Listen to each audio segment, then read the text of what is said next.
Naging matagumpay ang isinagawang follow-up operation ng mga tauhan ng Pasig City Police Station na nagresulta sa agarang pagka-aresto ng suspect na kinilalang si alias Nonoy, 18 anyos at residente ng Barangay San Isidro, Taytay, Rizal. Agad na i-report ang krimen sa tulong ng isang saksi na tumawag sa 911 upang humingi ng tulong.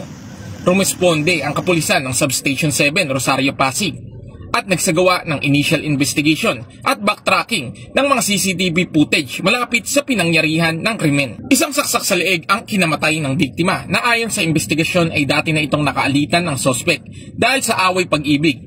Nais umanong agawing muli ng biktima ang dati nitong kasintahan na kasalukuyang karelasyon ng suspect kaya nagawa niya itong saksakin. Natukoy ang kinaroroonan ng suspect sa tulong na rin ng kasintahan nito. Sa kasalukuyan, nasa kustudiya na ng Pasig PNP ang suspect at ito ay nahaharap sa kasong homicide. Mula dito sa Eastern Police District, ako po ang inyong PNN correspondent, Patrolman Reynan Jade Gravera, alagad ng batas, tagataguyod ng Balitang Pulis.